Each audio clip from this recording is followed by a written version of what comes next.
Se você está perdido, você não está sozinho. Senta aí e bem-vindo à Conversa de um Só.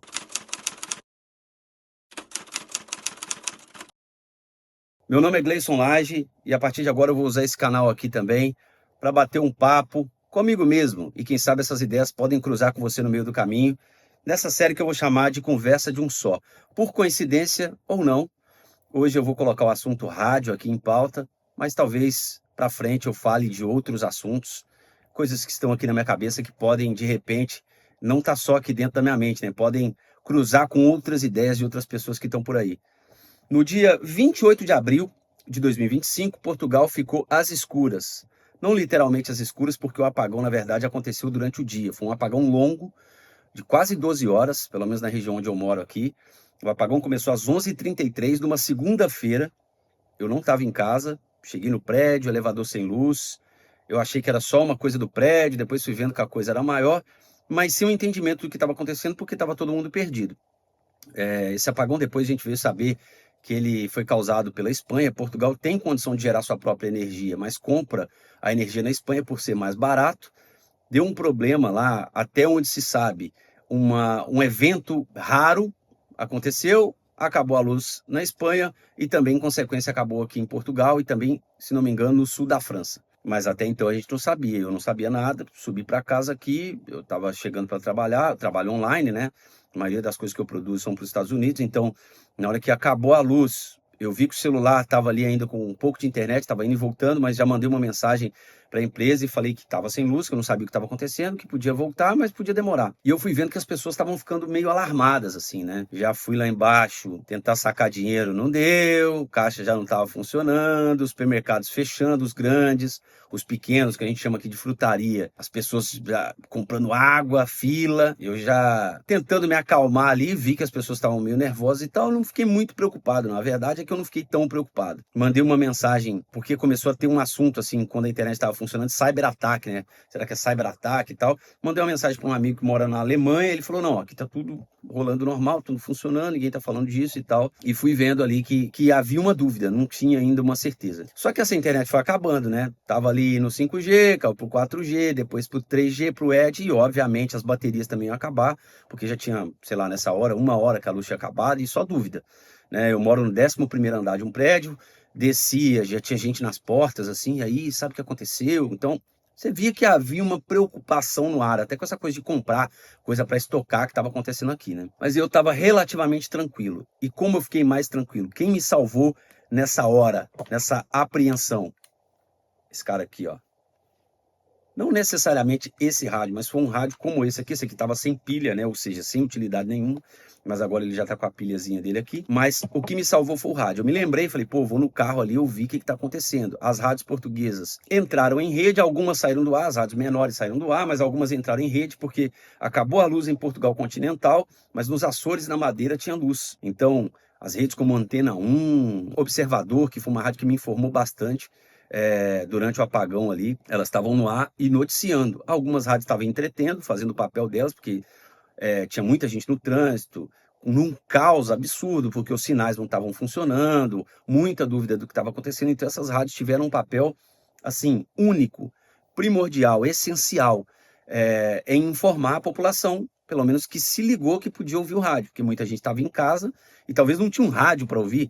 Tanto é que na terça-feira e na quarta-feira, que foram dias seguidos aí ao apagão, que terminou ainda na segunda-feira, a venda de rádios e powerbanks e tal, mais rádios, aumentou em mais de 4.000%, ou seja, as pessoas se deram conta que o rádio ainda, talvez, sei lá, existia e que ele era muito útil, né? Porque mesmo sem energia elétrica, as pessoas conseguiriam com pilha ali ou no rádio do carro, conseguir ser informadas. E essas rádios tiveram um papel, assim, sensacional. Eu consegui ouvir o ministro de Portugal falando por uma rádio, acalmando a população, falando que já estavam verificando o que era, que a luz tinha acabado na Espanha, que era um problema lá. Então, enquanto estava todo mundo com dúvida, eu estava ali pegando as informações. Inclusive, eu achei um iPod que eu dei de presente para minha filha e ele estava um pouco carregado, então eu fiquei em casa ouvindo rádio nesse iPod antigo. Então, rádio hoje nem tem nesses iPods, né?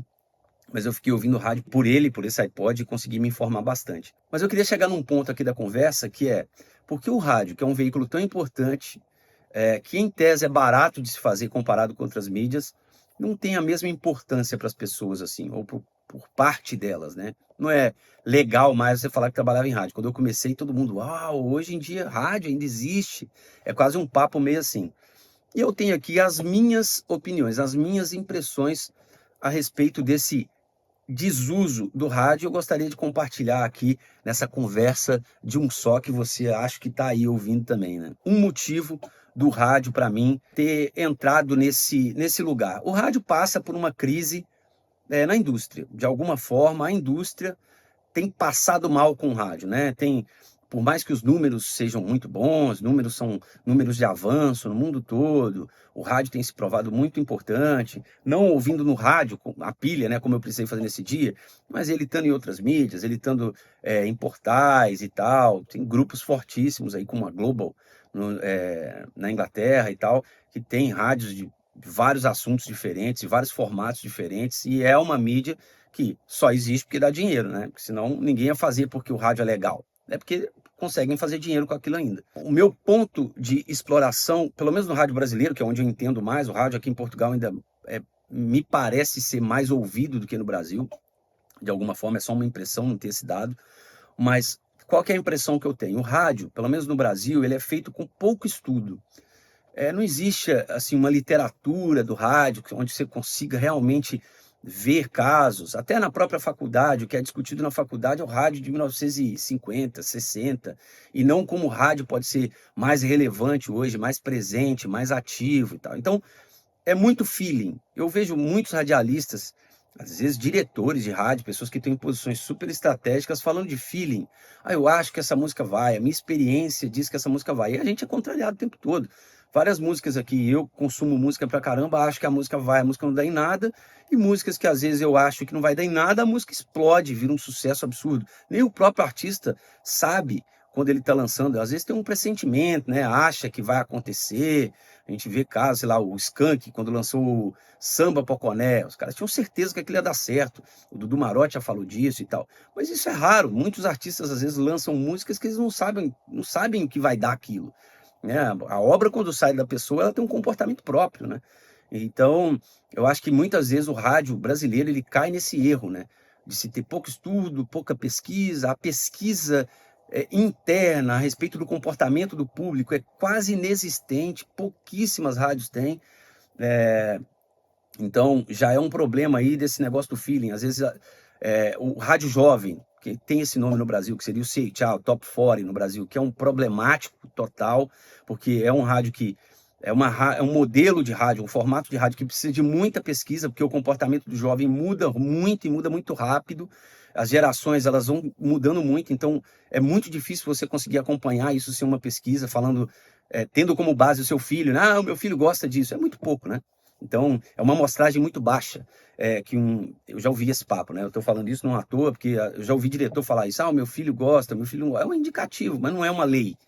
Então, como tem pouco estudo nesse sentido, o rádio jovem no Brasil, esse Top 4, meio que rodou, né? Meio que acabou. Tem, mas é muito pouco. Geralmente é feito com base de rádios que já deram certo no passado.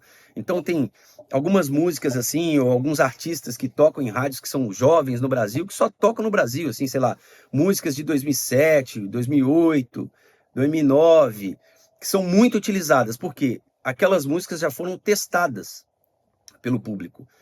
Já temos uma resposta, só que não dá para você falar de um rádio jovem tocando uma base de músicas que já foi testada em 2009, 2010, 2011, que seja. A gente está falando de mais de uma década atrás, então já não vai ser tão convincente para um público que está chegando.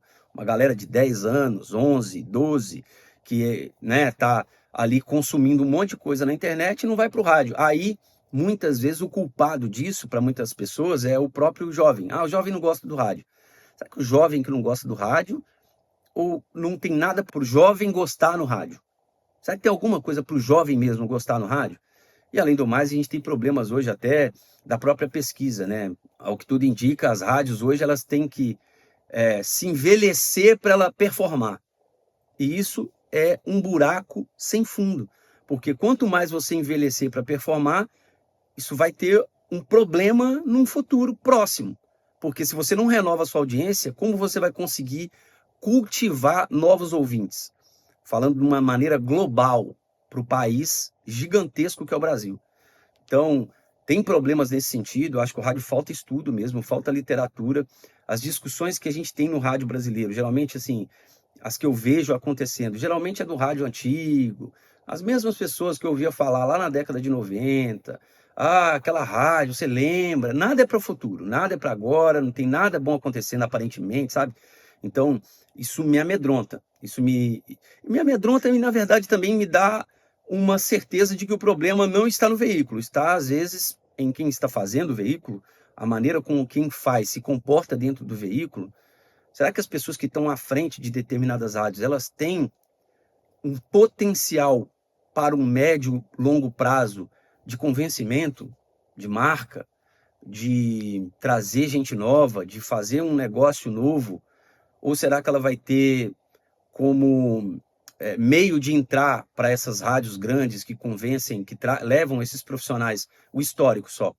Ah, essa pessoa tem um histórico, ela já fez a rádio tal nos anos 80, nos anos 90, ela bombou na rádio tal. Tá, mas e agora? O que ela fez agora? O que ela está fazendo agora para a rádio que ela faz agora ser um exemplo para o futuro? Então, essas discussões eu acho que precisam acontecer, elas não acontecem. Eu faço imaging, eu discuto muito mais com meus pares que estão fora do Brasil do que no Brasil. Existe uma certa meio que rivalidade, assim, eu consigo ver isso assim, de longe, né? Eu não moro no Brasil mais, eu trabalho com rádios brasileiras, então consigo ver uma certa rivalidade, assim, cada um na sua, que é péssimo para o negócio. Então, a cada vez os preços caem mais, os profissionais recebem menos e as rádios soam cada vez mais pobres. Então, isso a gente tem que tentar mudar, porque faz parte da nossa responsabilidade enquanto radialista, se é que esse nome existe, porque eu não acho que a gente trabalha com rádio, a gente trabalha com áudio, qualquer que seja o formato. É uma rádio de jornal, de jornalismo, uma rádio que vai responder a um portal maior, é uma rádio de entretenimento, uma rádio musical, uma rádio de esporte, de humor, né? São vários formatos, mas a melhor ideia do rádio não pode ser ter uma tela. No Brasil, eu vejo que isso virou uma coisa, né? O rádio tem que ter uma tela, vai transmitir no YouTube. Isso é uma coisa importante, mas não é a mais. Se a sua ideia for ruim para o rádio, dificilmente ela vai ser boa com uma tela ligada. Ela vai ser até pior, porque uma tela exige mais, né? É muito mais fácil eu chegar aqui e falar com áudio e não ter que reparar o que está acontecendo aqui, o meu cenário. Então, às vezes, isso encareceu o rádio em algum momento, deu uma ideia de que a gente está tendo uma renovação, mas para mim, pessoalmente, a minha opinião, isso não corresponde a nenhuma renovação, corresponde mais a uma desculpa, a uma obrigação que o rádio tem de se fazer presente numa outra plataforma, como o YouTube, Twitch, ou tentar combater um podcast, ou parecer um podcast, quando na verdade o podcast ele bebeu no que o rádio fazia. Então, eu acho que o rádio está, pelo menos no Brasil, deixa de andar para frente para cultuar o passado, cultuar o que foi feito. E a segunda coisa que eu acho que é um problema é a maneira como as pessoas consomem hoje. Empresas como a Apple, por exemplo, quando lança um iPhone novo, ela tem que fazer parecer que o seu iPhone é ultrapassado. O iPhone que você tem, ele é pior. Ele tira fotos piores, a bateria dele é pior, mesmo que não tenha dentro do iPhone novo uma grande tecnologia, um grande salto, como a gente via no começo. Tinha uma grande diferença do iPhone 5 para o 3. Hoje, será que há uma grande diferença do iPhone 16 para o 13? Eu não sei se há. O meu iPhone, por exemplo, é um iPhone mais antigo, eu não sinto falta, eu consigo trocar de telefone quando eu vejo que há necessidade, porque o meu telefone não está bom mais, porque as atualizações que eu preciso fazer eu já não consigo fazer e tal, mas a maioria das pessoas é embalada num movimento comercial de que o que você tem já está obsoleto. E eu acho que isso vai passando para além do produto. Como assim? Um carro, quando é lançado, a empresa que é responsável por esse lançamento passa para o departamento de marketing novidades que estão embarcadas naquele novo processo, naquele novo carro, naquele novo equipamento. Ah, o câmbio é melhor, é um câmbio, uma versão nova, o carro tem um acabamento melhor, o kit multimídia dele é melhor, o motor é um motor X, que é um motor diferente da versão anterior. Isso tudo é produto, mas com esse caminhar, com essa quantidade de coisas que são produzidas hoje, será que a gente não está pegando esse modo de vida, de compra e de substituição de produto para o resto da vida? Será que a gente não está utilizando isso em coisas que devem caminhar em paralelo? Há muitos anos atrás começou a ser produzido e vendido vinil. Já no final da década de 80, no começo da década de 80, começou a fita cassete. Na década de 90, o CD. Depois teve o Napster e tal. Todo mundo tratou isso como uma substituição. Tinha o vinil, aí depois veio a fita cassete. Já era uma música mais portátil, né? Você poderia ouvir no carro, por exemplo. Aí depois veio o CD, que o som era melhor do que a fita e do que o vinil. E era menor. Todo mundo tratava isso como uma substituição. Hoje já tem um mercado de vinil aí gigantesco, pessoas que acham que o som do vinil é melhor, não vou entrar nessa discussão, cada um com a sua opinião, né? Já tem dados aí de que o som do vinil não é melhor. Eu sou colecionador de disco, mas se a pessoa acha que se ela curte ouvir no vinil, também está tudo certo, né? Mas está provado que essas mídias, por mais de que elas tentassem uma substituir as outras, não foi necessariamente assim. Hoje se vende fita cassete, né? Um modelo, não é vendido assim em larga escala, mas é um modelo de venda. O Spotify está aí. O Spotify foi tratado, o Spotify, eu estou falando usando o nome Spotify, mas como streaming, né? Tem outros, Apple Music, Tidal e tal, Qobuz. Eles são tratados como uma grande solução. Não, agora está resolvido, o rádio acabou mesmo porque a pessoa consegue ouvir a música que ela quer. O próprio radialista introduziu esse discurso muitas vezes. Mas a verdade é que esse concorrente sempre existiu de alguma maneira. Sempre teve o vinil, o cara também conseguia comprar o disco que ele queria. Sempre teve o CD, o cara também conseguia ouvir a música que ele queria. Não é bem isso, não é essa discussão que o rádio tem que levantar. O rádio tem que conseguir o lugar dele. Olha que prova mágica do dia do apagão. A única coisa que tinha luz era o rádio. O meu Spotify, o Qobuz que eu tenho também, o Apple Music não valiam de nada, porque eles não me noticiavam. Assim como a televisão também, tem a televisão gigante, né, uma mídia potente. No dia não valia nada porque o aparelho de televisão de todo mundo necessita de energia elétrica. Então, essas mídias, a gente tem essa coisa como, não, essa coisa vai substituir essa outra coisa. Isso pode valer para um produto, pode valer. A gente é induzido a entender que vale, né? Que o iPhone 16 ele é ótimo, ele é excelente, que o 15 não vale nada. Que o novo modelo do carro tal lançado agora é muito melhor do que o modelo do ano passado. As pessoas têm que gastar dinheiro, então a mídia está aí para produzir essa necessidade de consumo. Mas eu não acho que isso vale para tudo. Eu acho que tecnologias caminham em paralelo. Eu vou deixar o link aqui de um vídeo de um amigo, Rodrigo Lana. Ele fez, eu achei sensacional o vídeo dele, até me inspirou a fazer vídeo também, que ele falou sobre inteligência artificial. Eu utilizo muito inteligência artificial no meu trabalho hoje. Para várias coisas que não eram possíveis antes. Mas eu utilizo inteligência artificial como um meio de chegar a algum lugar e não como o final. Eu não digito aqui no chat GPT fazer um texto para uma rádio e pego o texto lá e mando para a rádio. Eu não faço isso. Mas ele pode me ajudar a ter insights. Data do que é agora? Data disso aqui. Pode organizar determinadas coisas para mim, pode isolar um determinado instrumento de uma música que eu não conseguia antes. Então eu utilizo a inteligência artificial a meu favor. Eu não consigo pensar que a inteligência artificial vai substituir o meu trabalho. Mesmo porque, como o Rodrigo Lana falou, mais ou menos isso no vídeo, você pode conferir aí, é um vídeo bem legal. Ele trata mais profundamente desse assunto de inteligência artificial. Eu não acho que a inteligência artificial vai substituir o humano. Se o humano tentar soar como inteligência artificial, ele vai ser substituído. Mas coisas que vêm do coração, coisas criativas, dificilmente vão ser substituídas. Dificilmente. A gente sempre vai continuar criando e a inteligência artificial sempre vai utilizar como base algo que já foi pensado. Então, esse é um papo muito profundo, não quero entrar nisso agora, de repente depois eu posso fazer um outro vídeo com o meu pensamento a respeito disso, mas é só para dizer, eu não acho que tecnologias, todas elas, são para substituir coisas. Algumas são para caminhar em paralelo e eu acho que o rádio deve caminhar em paralelo de outros adventos tecnológicos, de outros modos de consumir música. Há um tempo atrás, artistas dependiam meio que das rádios para virar shows, né? Para vender disco, que era como um artista, e as empresas que caminhavam com esses artistas faziam dinheiro, né? As gravadoras, é negócio. Então, o rádio ele fomentava a opinião pública a respeito. Será que o Spotify consegue fazer isso?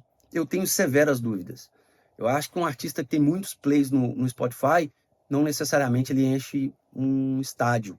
Um estádio, olhe lá, né? Um ambiente, um lugar, uma casa de shows com 5.000 pessoas. Eu não consigo ver isso. É possível? É óbvio que é. Tem exemplos nesse sentido? Claro que tem. Mas será que são a regra ou a exceção?